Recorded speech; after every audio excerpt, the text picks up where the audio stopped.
आज की पहली और बड़ी खबर की बात करें तो शिबू सोरेन के सैंपल की जीनोम सीक्वेंसिंग भेजने की तैयारी। झारखंड मुक्ति मोर्चा सुप्रीमो सब पूर्व मुख्यमंत्री शिबू सोरेन दूसरी बार कोरोना संक्रमित हो गए हैं। सदर अस्पताल की टीम अब शिबू सोरेन के सैंपल की जीनोम सीक्वेंसिंग कराने की तैयारी में है ताकि पता चल सके कि वो कोरोना के कौन से वेरिएंट से संक्रमित हुए हैं। रांची के civil surgeon doctor Vinod Kumar ने सोमवार को बताया कि पूर्व मुख्यमंत्री शिबू सोरेन दूसरी बार कोरोना संक्रमित हुए हैं, इसलिए उनके सैंपल की जीनोम सीक्वेंसिंग कराई जाएगी। इसके लिए जल्द ही नमूने को ILS लैब भुवनेश्वर भेजा जाएगा। सिविल सर्जन ने बताया कि शिबू सोरेन की तबीयत में सुधार है। उन्होंने कहा कि मुख्यमंत्री आवास होम आइसोलेशन में रह रहे पूर्व मुख्यमंत्री शिबू सोरेन की स्थिति अभी सामान्य है और उनमें कोई खास सिम्टम नहीं दिखाई दे रहा है। सिविल सर्जन ने बताया कि मुख्यमंत्री आवास में पदस्थापित डॉक्टर राजन उनकी हालत पर नजर बनाए हुए हैं। अगली बड़ी खबर की बात करें तो झारखंड में पेट्रोल पर सब्सिडी के लिए आवेदन शुरू। राशन कार्ड धारी मोबाइल ऐप के जरिए ऐसे उठा सकते हैं लाभ। झारखंड की हेमंत सोरेन सरकार के निर्देशानुसार पलामू जिले के वैसे लाभुक जो राष्ट्रीय खाद्य सुरक्षा एवं झारखंड खाद्य सुरक्षा योजना के कार्ड धारक है, उन्हें 26 जनवरी से पेट्रोल की वर्तमान कीमत पर 25 रुपए प्रति लीटर के हिसाब से प्रति माह 10 लीटर पेट्रोल पर सब्सिडी दी जाएगी। इस योजना को अमली जामा पहनाने एवं धरातल पर उतारने के लिए प्रशासनिक स्तर पर तैयारियां शुरू कर दी गई है। इस बाबत पलामू के उपायुक्त ने आपूर्ति एवं परिवहन पदाधिकारी को तय प्रावधानों के अनुरूप तैयारी करने का निर्देश दिया। पेट्रोल सब्सिडी योजना का लाभ लेने के लिए जिले में अब तक कुल 18 लोगों ने आवेदन किया है।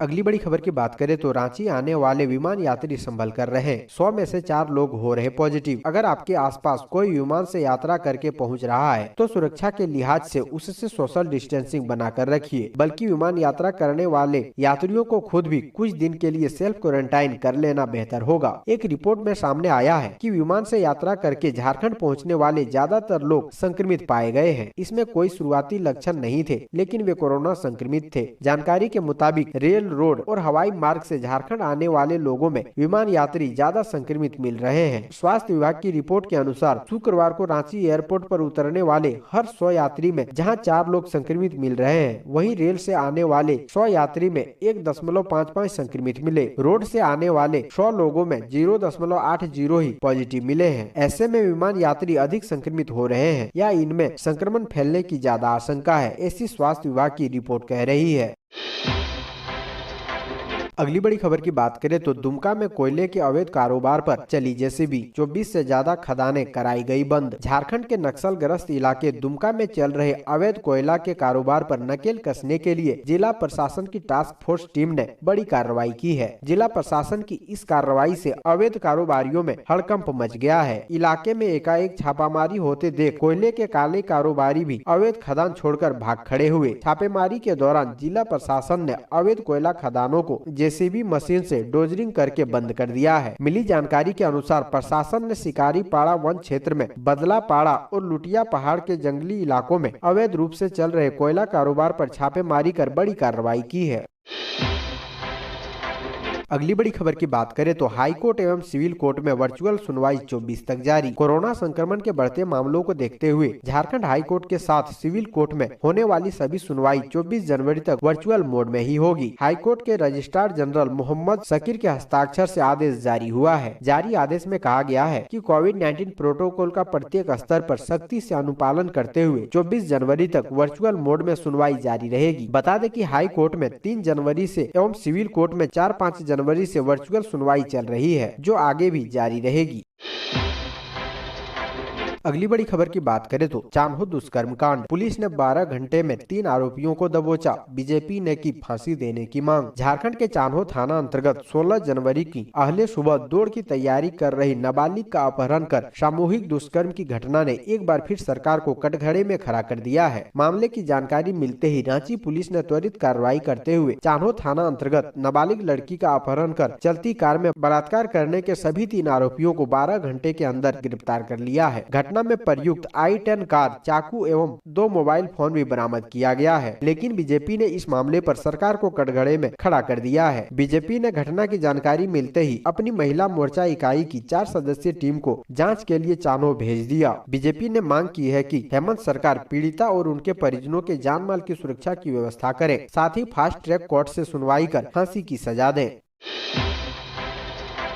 अगली बड़ी खबर की बात करें तो जेपीएससी मेंस की परीक्षा 28 जनवरी से। आज से डाउनलोड कर सकेंगे एडमिट कार्ड। जेपीएससी मेंस की परीक्षा 28 जनवरी से होगी। इसके लिए 18 जनवरी यानी मंगलवार से एडमिट कार्ड डाउनलोड किया जा सकेगा। आपको बता दें कि झारखंड लोक सेवा आयोग की ओर से 4 सिविल सेवा 7वीं, 8वीं, 9वीं व 10वीं की मुख्य परीक्षा आयोजित की जाएगी। जेपीएससी मेंस की परीक्षा 2 पालियों में परीक्षा निर्धारित की गई है। हर पाली 3 घंटे की होगी। प्रथम पाली की परीक्षा सुबह 10 बजे से अपराह्न 1 बजे तक होगी, जबकि द्वितीय पाली की परीक्षा दोपहर 2 बजे से शाम 5 बजे तक होगी। जेपीएससी मेंस परीक्षा के अभ्यर्थियों को प्रवेश पत्र डाक द्वारा नहीं भेजे जाएंगे। जेपीएससी की वेबसाइट www.jpsc.gov.in से प्रवेश पत्र डाउनलोड कर सकते हैं।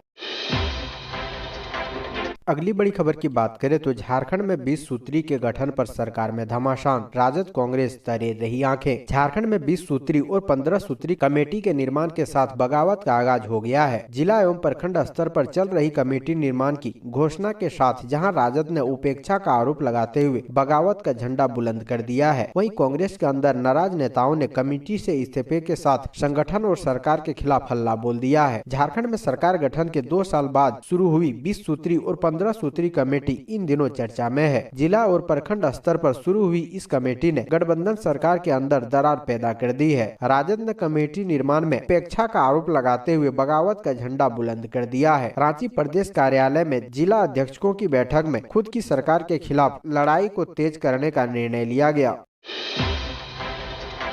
अगली बड़ी खबर की बात करें तो कड़ाके की ठंड में आस्था ने दिखाई गर्मी। कड़ाके की ठंड के बीच पौष पूर्णिमा पर बाबा मंदिर में भक्तों की भीड़ उमड़ी। भक्तों ने पवित्र शिव गंगा तालाब में स्नान कर बाबा वैद्यनाथ पर जलार्पण कर मनोवांछित फल की कामना की। इस दौरान उपायुक्त मंजूनाथ भजंत्री बाबा मंदिर पहुंचे और बाबा की पूजा अर्चना कर मंदिर का जायजा लिया। उन्होंने कहा कि मंदिर में शारीरिक दूरी का अनुपालन करते हुए श्रद्धालुओं को सुलभ जलार्पण कराने की व्यवस्था की गई है। साथ ही सरकार द्वारा जारी गाइडलाइन का अनुपालन कराया जा रहा है। श्रद्धालुओं व तीर्थ पुरोहितों से अपील है कि वे गाइडलाइन के साथ डबल डोज वैक्सीन लगवाकर ही बाबा मंदिर में पूजा अर्चना करें।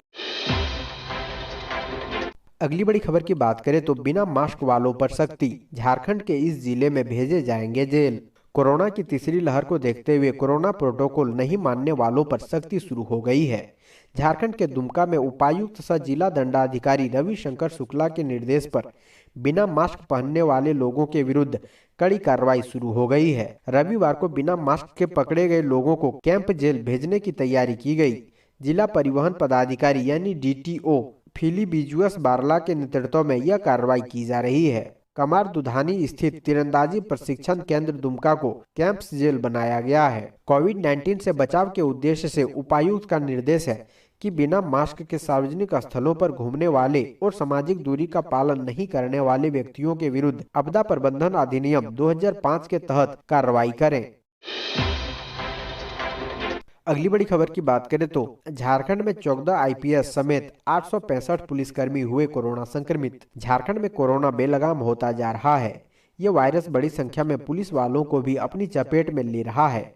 कोरोना की तीसरी लहर में अब तक राज्य के 14 आईपीएस अधिकारी इसके गिरफ्त में आ चुके हैं।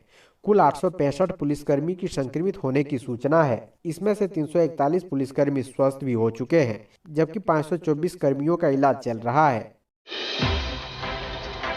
अगली बड़ी खबर की बात करें तो बादल पत्रलेख ने कहा सूबे में 1.5 लाख नए सदस्य बनाएगी कांग्रेस। सूबे के कृषि मंत्री बादल पत्रलेख ने कहा है कि प्रदेश में 1.5 लाख नया सदस्य कांग्रेस बनाएगी। सदस्यता अभियान को लेकर देवघर कांग्रेस कार्यालय में आयोजित समीक्षा बैठक के बाद मंत्री बादल ने कहा कि पूरे देश में सांगठनिक चुनाव संगठन को मजबूत करने व पार्टी में नए लोगों को जोड़ने के लिए बूथ स्तर पर सदस्य अभियान चलाया जा रहा है। बीच में कोरोना के कारण स्थगित किया गया था, परंतु कोरोना गाइडलाइन का पालन करते हुए फिर इसमें गति दी जा रही है। पार्टी के हर सदस्य गांव एवं मोहल्ले तक कांग्रेस की नीति सिद्धांतों एवं देश हित में किए गए कार्यों को लेकर घर घर तक जा रहे हैं और पार्टी से लोगों को जोड़ने का काम कर रहे हैं। कहा कि आज बेरोजगारी चरम पर है। नवयुवक कांग्रेस की ओर आशा की निगाहें बिछाए हुए हैं। सूचना का अधिकार, शिक्षा का अधिकार, एनआरएचएम के तहत स्वास्थ्य विभाग से आम जनों को लाभ मिल रहे हैं। कस्तूरबा विद्यालय, जवाहर नवोदय विद्यालय, केंद्र विद्यालय, मनरेगा जैसी महत्वपूर्ण योजनाओं को कांग्रेस ने धरातल पर लाने का काम किया है। अगली बड़ी खबर की बात करें तो पुस्तक बैंक के बाद अब कंप्यूटर बैंक। बच्चों की ऑनलाइन पढ़ाई के लिए संजय सेठ ने की पहल। पुस्तक बैंक के बाद रांची में कंप्यूटर बैंक खोलने की पहल सांसद संजय सेठ ने की है। इस कंप्यूटर बैंक में पुराने वर्जन के कंप्यूटर या फिर वैसे कंप्यूटर जिनका इस्तेमाल नहीं किया जा रहा है उन्हें जमा किया जाएगा। कंप्यूटर के अलावा दूसरे इलेक्ट्रॉनिक गैजेट जैसे लैपटॉप, टैबलेट, स्मार्टफोन भी इस कंप्यूटर बैंक में रहेंगे। संजय सेठ ने सोमवार को प्रेस कॉन्फ्रेंस में बताया कि जिसके पास भी ये इलेक्ट्रॉनिक गैजेट हैं और अनुपयोगी हैं वो हमारे कार्यालय में जमा कर सकते हैं। अगर इन्हें रिपेयर करने की जरूरत होगी तो उसे ठीक कराकर जरूरतमंद बच्चों को दिया जाएगा। इससे बच्चों की ऑनलाइन पढ़ाई जारी रह सकेगी।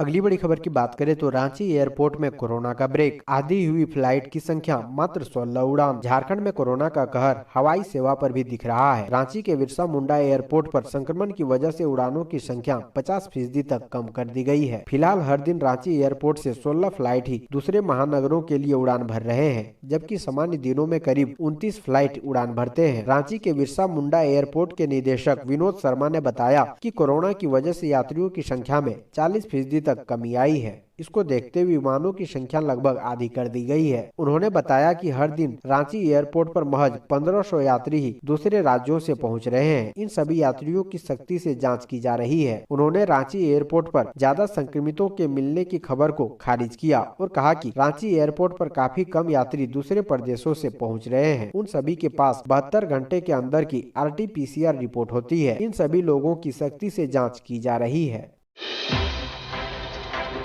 अगली बड़ी खबर की बात करें तो टीबी मरीजों के लिए वरदान साबित हो रही निक्षय पोषण योजना। केंद्र सरकार ने 2025 तक भारत को टीबी मुक्त करने का निर्णय लिया है। सरकार इसके लिए प्रयासरत भी है। सरकार ने टीबी मरीजों के स्वस्थ होने के लिए दवा के साथ साथ पौष्टिक आहार लेने के लिए अप्रैल 2018 में निक्षय पोषण योजना शुरू की है। यह योजना टीबी मरीजों के लिए वरदान साबित हो रही है। टीबी मरीजों के स्वस्थ होने के लिए नियमित रूप से दवा का सेवन करने के साथ पौष्टिक आहार भी जरूरी है। गरीब तबके के टीबी मरीज आर्थिक अभाव के कारण पौष्टिक आहार नहीं ले पाने के कारण जल्द स्वस्थ नहीं हो पाते थे। 2018 में निक्षय पोषण योजना शुरू होने के बाद से मरीजों को काफी राहत मिल रही है। योजना के तहत मरीजों को इलाज चलने तक 500 रुपए मासिक भुगतान किया जाता है। जनवरी 2018 से दिसंबर 2019 तक अनुमंडलीय अस्पताल में इलाजरत 420 टीबी मरीजों को पौष्टिक आहार के लिए 500 रुपए मासिक की दर से 25,02,000 रुपए का भुगतान किया जा चुका है। अगली बड़ी खबर की बात करें तो सर्दी का सितम अब और नहीं। 23 जनवरी के बाद तापमान में बढ़ोतरी के संकेत, इन राज्यों में बारिश के आसार। भारत में अब मौसम बदलने वाला है। वहीं पश्चिमी विक्षोभ के कारण दिल्ली में 21 जनवरी की रात से 23 जनवरी की सुबह तक हल्की बारिश होगी और धीरे धीरे तापमान में बढ़ोतरी दर्ज होगी। दरअसल कड़ाके की ठंड और शीतलहर का प्रकोप उत्तर भारत के मैदानी इलाकों में लगातार जारी है। लोग घरों में डूब के ठंड से निजात पाने के लिए अलावा का सहारा ले रहे हैं। हालांकि सुबह की धुंध के बाद दोपहर में खिली धूप से थोड़ी राहत जरूर है। झारखंड में 22 जनवरी को सुबह में कोहरा या धुंध रहने तथा बाद में आंशिक बादल रहने की संभावना जताई गई है। इसके अगले दिन यानी 23 जनवरी को राज्य में कहीं कहीं हल्की बारिश हो सकती है। हालांकि उसके बाद तापमान में बढ़ोतरी संभव है।